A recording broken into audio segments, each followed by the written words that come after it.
बकिया video देखने से पहले वीडियो को लाइक करें, राहम टीवी चैनल को सब्सक्राइब करें और बेल आइकन पर क्लिक करें। शुक्रिया। इसलिए एक हदीस में आता है कि अगर इल्म का एक मसला आपने सीखा तो 100 रकात से अफजल है, और अगर इल्म का पूरा बाब सीख लिया तो 1000 रकात से अफजल है। इब्न माजा की हदीस।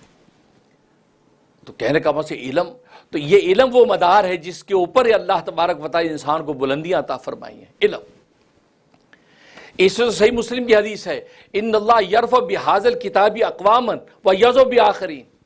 अल्लाह तबारक व तआला इस कुरान के ज़रिए से कौमों को जो बुलंदियां अता फरमाते हैं और कुरान के ज़रिए से ही कौमों को पस्त कर देते हैं, क्योंकि कुरान जो है ये इल्म का ख़जाना है। इल्म के सारे सरचश्मे कुरान पर ख़त्म हो जाते हैं। इसे फरमाया फ़ीहा कुतुबुन क़य्यिमा, ये कुरान वो किताब है जिसमें सारी आसमानी किताबों के उलूम बंद है।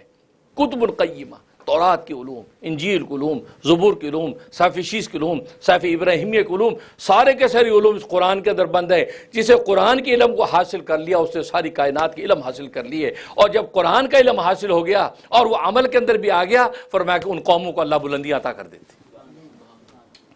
आज उम्मत पस्त क्यों नजर आती है? उसकी बुनियाद सिर्फ कुरान, कि कुरान ने यज़उ बिआख़रीन, कुरान ने हमें गिरा रखा है कि मिन हैसुल उम्मा मिन हैसुल कौम, कुरान के साथ हमारा रिश्ता कवी नहीं है, ना तिलावत के एतबार से, ना तजवीद के एतबार से, ना तालीम के एतबार से, ना उस पर अमल के एतबार से। कुरान का रिश्ता हमारा कमज़ोर। जब कमज़ोर रिश्ता है तो ज़ाहिर है कि कुरान की नेचर अल्लाह के नबी ने बता दी कि इन्नल्लाह यरफ़अ बिहाज़ल किताबि अक़वामन, इस कुरान के ज़रिए से अल्लाह तबारक व तआला कौमों को बुलंदियाँ अता करते हैं और कुरान के ज़रिए से पस्तियाँ देते हैं। तो कुरान का इल्म बुनियाद